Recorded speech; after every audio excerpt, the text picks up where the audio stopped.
his shot, he might be able to thin the 3-ball, and you think he might want to come up and break that 5 out now? He could run into him because he definitely can't scratch. You know, going through the balls, he can't scratch, so that could be a good option. There you go. He hit it. He hit it pretty good. He got a little unfortunate with the leave on the 4. I don't think he's going to cut this in a corner pocket. I don't think so. It looks like he's going to have to play it in the side. It's a tough shot here. Yeah, he could play this 2 rails in the side, come out of the right-hand corner pocket. Right. Or he can try to force. He can force draw 1 rail. Right, off the back top rail. That looks like what he's going to do. Wow, and how'd he stroke that one? Good shot. He come up a little short. Yeah, he didn't want to put too much because that took away, because of the toughness. It takes away your accuracy, exactly. It takes away your accuracy if you try to hit it way too hard. He's going to cut this in and come across table twice. Stay on that 6. Now he just wants to get past straight in, I think, and draw it back. Right, he wanted to get a little bit farther so he can reach it. Right. Now, as he just pointed on the table. I don't think he plays left-handed. Does Shane play left-handed? I think that's definitely the only thing he can do. Just play left-handed. Well, he's got the extension out. I'm sure he can do it, but he definitely puts all his practice into his strong points. Right. You know, like take a player like Efren. I think he just chose to play left-handed because he just enjoyed the challenge, and he gradually got better, and he said, well, you know, I can play like this all the time. He could win tournaments playing left-handed. Or he could be like ambidextrous or something like that. You never know. There's people out there that actually can play both naturally. Equally as well, right. As I said, you know, left-handers can turn around and play right-handed a lot better than a right-hander can turn around and play left-handed. That's interesting. It's weird, but yeah, that's just how it is. That's strange. Oh. Or he's going to use this easy bridge that we have in the tournament. It actually works very well. Again, it's a little strange to look at, like the AccuRack. Right. But the thought process behind it. You don't like it. He's going to go behind his back and boost him out. He's going to boosty style this ball.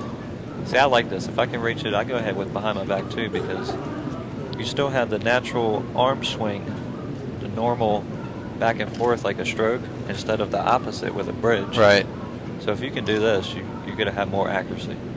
That was a great shot. People are showing off or something, but it really don't come down to that. It comes down to, as I said, your confidence in executing the shot. Right.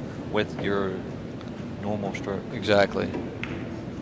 And that, like you pointed out, you still have that natural arm swing like a pendulum. Right. You know, in the proper direction, as opposed to throwing a dart if you were going with the bridge. It's just so much different muscle movement, and it's a completely. A lot of people don't know out there. You know, muscle memory is a big thing. Absolutely, absolutely.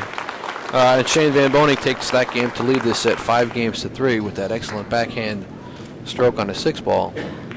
So now he's starting to get to the end of this match. He's past halfway.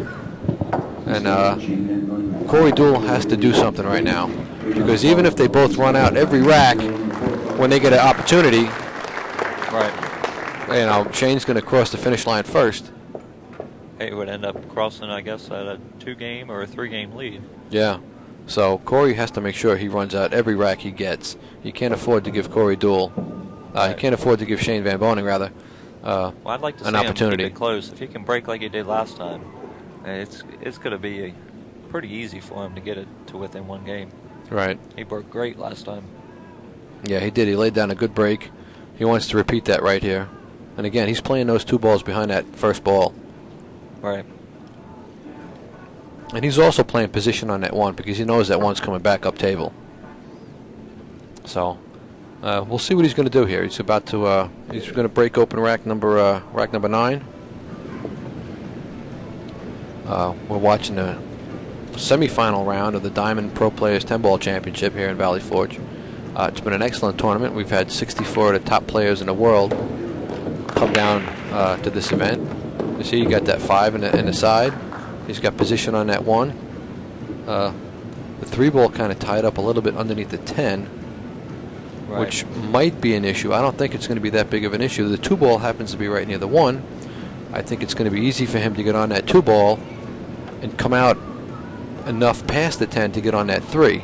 And based on the position of the 4 near that side pocket, Right. You know. Can he soft draw this one and stay there, or is he going to have to run into the 2? That's Maybe a good bump option. the 2 a little bit.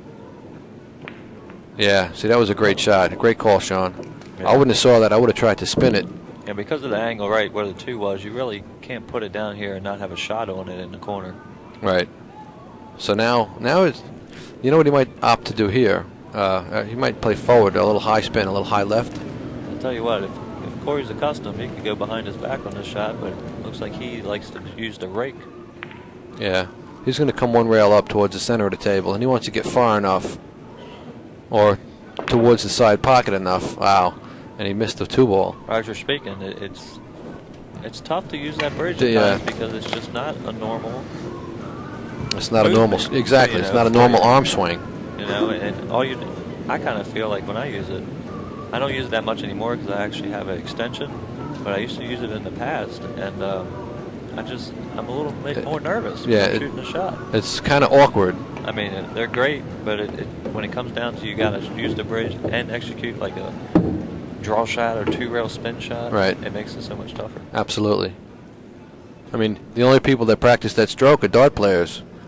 Yeah, dart players, snooker players, people like that. The people that use the bridge a lot, but table. It's a very difficult situation to be in. Right. And again, if you don't practice it, it sounds kind of strange too. You know, practice with the rake. You know, but I tell people, hey, shoot a whole rack out with the rake. You could. Absolutely, play with the rake. Use it for the whole game. Right. Because you do that often enough, no matter what kind of position you get into, having to use that bridge, you're going to have done it a bunch of times before. You're going to be so much more comfortable at it. It comes down to being ready. Absolutely. When you have to do it. Right. That's a key phrase right there. You said you have to be ready. Yep. And by doing that, when the shot comes up, you'll be ready. You don't want to put this 4 in. You don't want to put the 4 in. He got unfortunate that he did put the 4 in. I'm surprised he shot that way to come above it, because he easily could have slow spun that and just stayed right around the spot. Right. He could have stayed around by the foot spot. Seems like he did. And had a shot. Speaking a little bit more than he needed to. Now he's thinking right now. You know, it comes down to he probably trusted that shot more, but just barely didn't execute it with enough draw to get above the side. So now he's gonna have to come with a kick shot. Yeah, he's got to kind of get lucky almost too. You know, he's going to make a slow roll kick this, maybe try to get the 6 behind the 9-8. Yeah, he's going to get those 2 balls into play right here. But again, he's going to have to get fortunate to leave Corey a shot. I mean, to leave him a safe, you know? Right. So that Corey doesn't have a shot. He might play 1 rail. There he is. He's going to play 1 rail behind the 9. He's going to try to hit this full. Right. Stop the cue ball. That was a perfect shot. If he misses the 10, oh, wow. That worked out excellent for him. See? He played the right shot. Right. And that's what I try to tell people. You know, you have to play the correct shot. I like how he did that, because he looked at the first 1-rail kick we were thinking about. Right.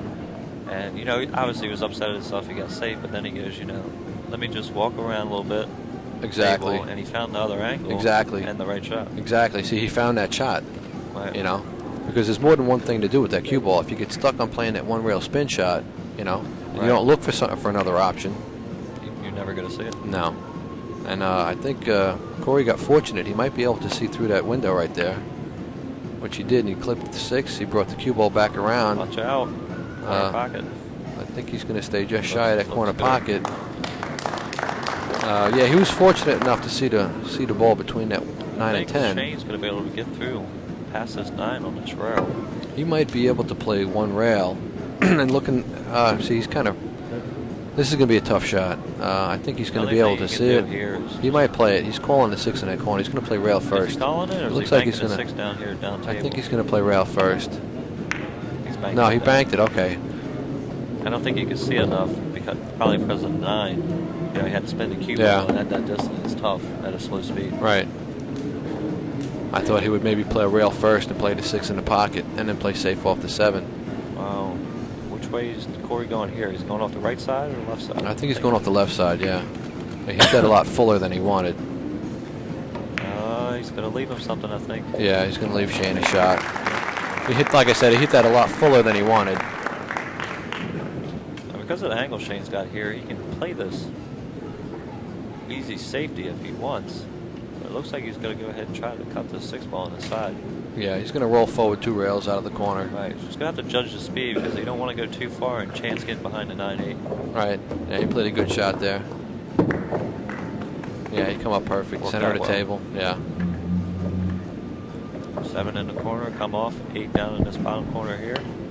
I think he'll end up playing the 9-ball up table in the You upper just want corner to make pocket. sure he gets a little angle because the 10 is opposite on the other rail.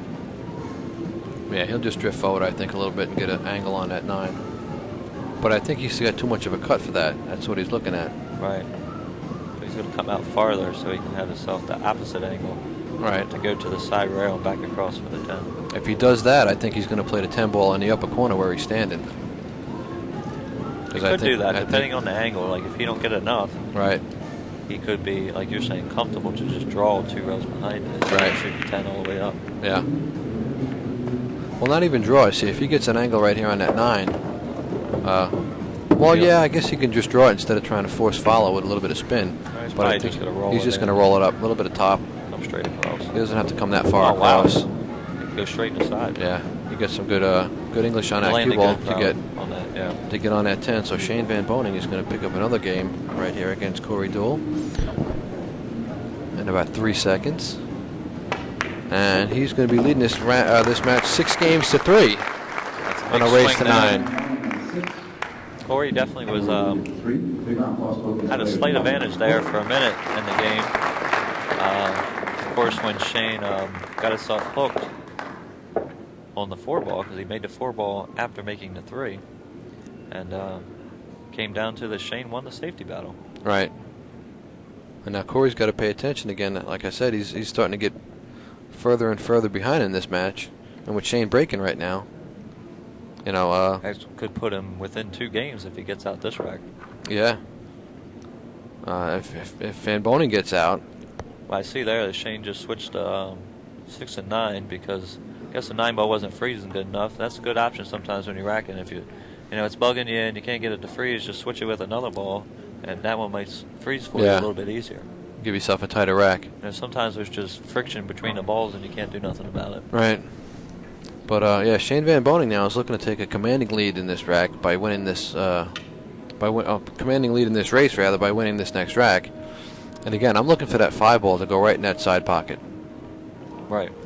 He's playing that. He's playing the 1-ball back up here in the corner pocket. And he ought to land. He'll have shape. See, that 1-ball kind of migrates right towards that corner pocket every what time. He did a little while ago in the match. He actually hit it with a little too much pace. Both of those side balls were way above the side pockets. Right.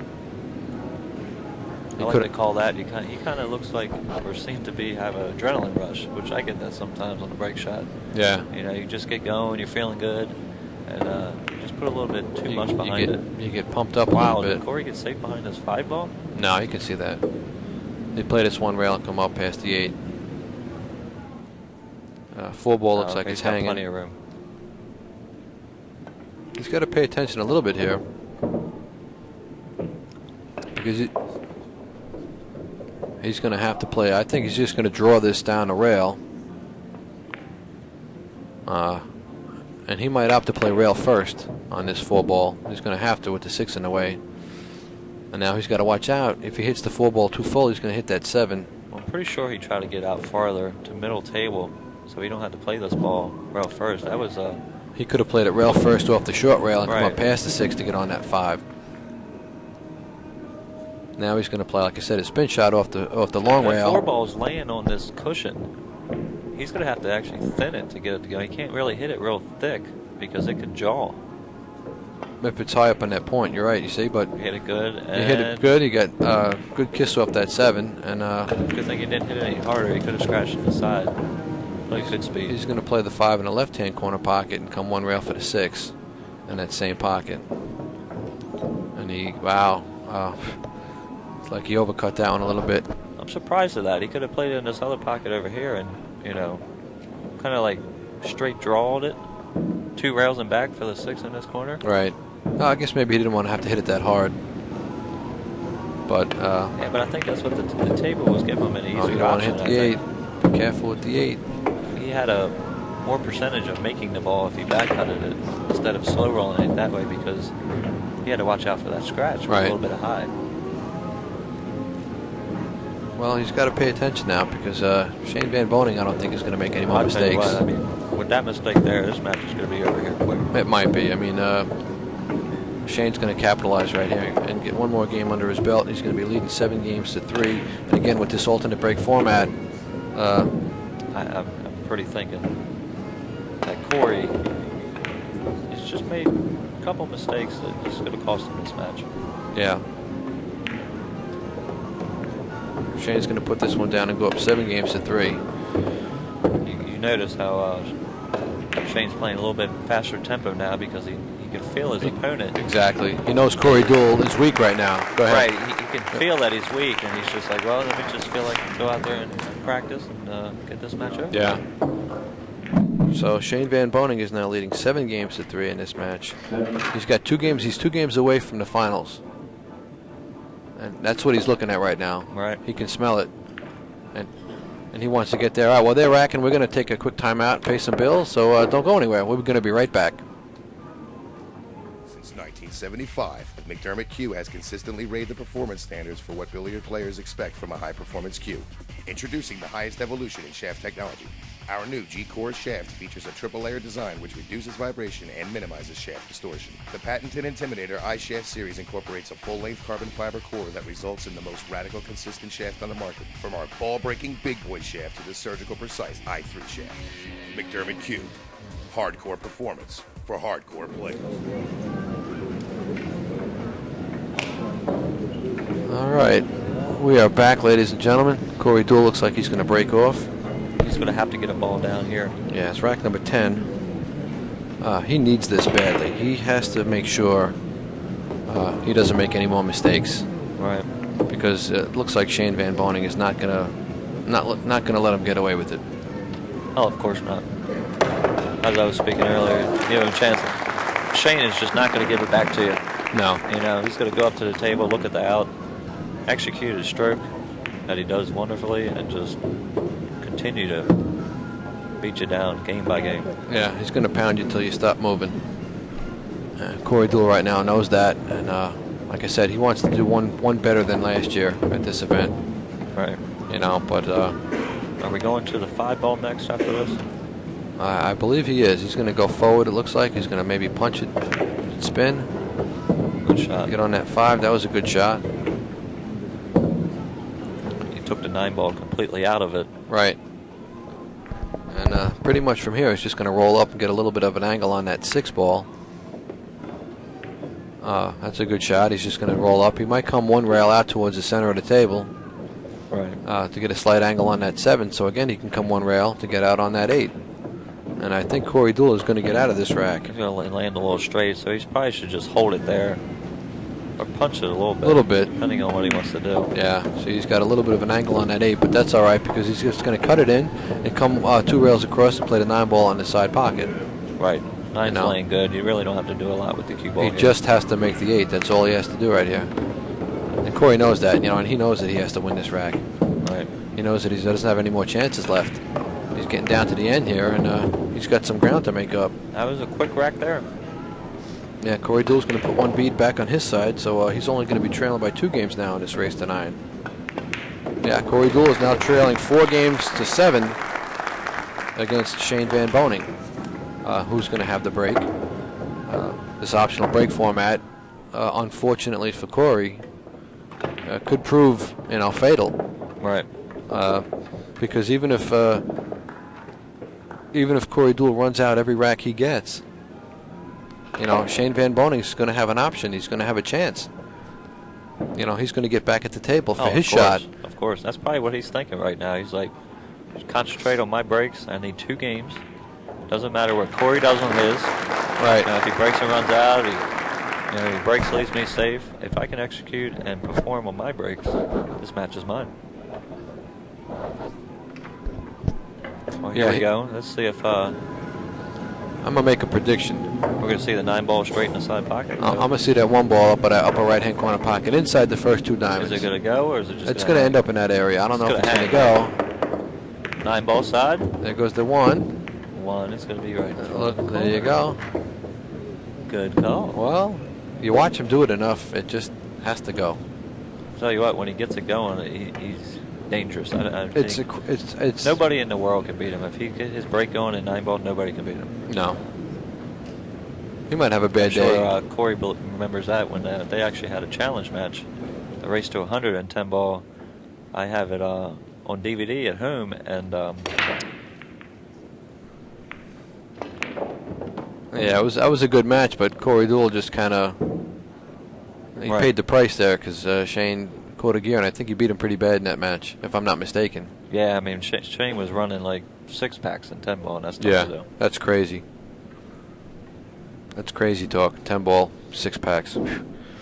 9-ball, it's kind of easy a little bit because you're going to make the wing ball every time. You might sink another ball. Right, that's a and good shot there. Then you're playing 7-ball, but you don't always make a ball. Over top the 4-ball, so he had to slow roll the 2-ball up table, and he hit it good. He's going to play this with just a little bit of bottom English come above the 6. Yeah, Shane knows that this game is going to put him on the hill. Right. So he's gonna focus a little bit, and he's got an option here. He can either try to slow spin it, try to come back where he's at, or he can force this ball 2 rails and maybe play the 5 on the side. Yeah, he played a good he shot had enough there. to spin it. Yep. I like that option. Now he's got the 5 in the corner. He's going to probably play a little bit of bottom right, 1 rail by the side pocket. He's going to end up perfect on that 6. He's going to give himself an angle to come up, 1 or 2 rails for that 7-ball in the side pocket.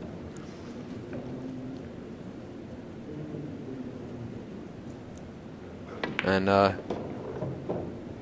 he's going to put himself on the hill first. So you're going to land good? Looks like you landed good enough to just follow over for the 10. Yeah, he just roll forward a little bit, and he's going to put that 10-ball down. And Shane Van Boening is actually going to be on the hill in this semifinal match. Shane's going to be on the hill, and Corey's going to be at 4 games still. Yeah, so now I'm not going to say it's an impossible task for Corey to win this match from here, but with the alternate break format, Right. Corey can win this one. Shane's going to get a shot. Corey can win the next right. one. Shane's still going to get a shot. So Shane does have 2 or 3 more options or chances at the table to get that last game. Right. With the 8-4 score, we got at the most 5 games left, and 2 of them, I believe, if you count it correctly, is going to be Shane's break. Exactly. So he's going to have, a few opportunities right. to take this set. And Corey Deuel hasn't been playing that great. So he might have more than 2 opportunities. What Corey Deuel needs to do now is control that break, put that 2nd ball in the side pocket, and get out. Mm-hmm. Kind of add some kind of pressure, just to show Shane that he's, choosing to stay determined and try to take 1 game at a time. Yeah, that's all he can do from here. But again, like with this alternate break format, he's up against it right now. He let himself get too deep in the hole. Right. So and now the wall is like the dirt's covering him up pretty gigantic good. here. So but you never know in this game. Everything can change. Oh yeah. We saw a great match between Earl Strickland and John Schmidt turn it completely around. It looks like it's not going to change for Corey. He comes up dry and leaves Shane straight in on the 1. Yeah, everything's wide open. I'm going to predict this is going to end quickly. Yeah, I think this is absolutely going to be the end of Corey Deuel's run to improve his performance over last year. Right. This was a great performance here by Shane. He just came off a couple wins out west at the U.S. Bar Table Championships. Now he's coming to the East Coast, right back to a big table. Well, and if he gets out this rack, he's going to have a shot at another title. Yeah, well, just 1 more trophy to put on his wall. He might have to build himself an extension on his house. He's going to have to build it eventually, because the kid's young. He's not even 30 years old yet. No. And he's just constantly winning tournaments. Yep. And well, with his background and his whole family was involved in pool. Right. It seems like he was born to do this. Kind of like he's the Tiger Woods of the pool world. Obviously, you can see with his focus at the table, his passion for pool is just outstanding. Yeah. And he knows it now. He can see the win. He can see the finish line. He lands good here. He's just got to miss. He just don't want to hit the 8. A little bit of left-hand English roll down. Don't want to hit that 8 ball. There we go. If he lands straight enough, he can just play it in the side. If not, yeah, he looks like he's got a little bit of an angle. He wanted to be a little more of an angle So on he's this. going to play it up table, just bounce off the rail for the 6 on the opposite side. Good shot. Can pretty much stop right here. Have the cut on the 7. Right. Last key shot is just going to be from the 8 to the Absolutely. 9. To get a good angle to come back for the 8-10 in the side, I predict. Yeah, I think he's going to get out. He wants to get back in that final match. Oh yeah, He wanted- he's going to be facing Jonathan Pinniger. Jonathan I believe. Pinniger, yeah, he took the hot seat yesterday. And I know Shane's probably a little upset that he lost to him on the winner's side, and he's going to do his best to Right, he wants to get back in that winner's counteract side. that match from yesterday. Yeah, he And, wants to get revenge on Pinniger. There goes to 10. And there you have it, ladies and gentlemen. Shane Van Boening has won this match 9-4 against Corey Deuel, and he's going to advance into the final round of this Diamond Pro Players 10-ball championship. We're going to take a little bit of a break right now to retool over here, so don't go anywhere. The final match is coming up, so stay tuned. We're going to be right back for that final match, all right? Don't go anywhere.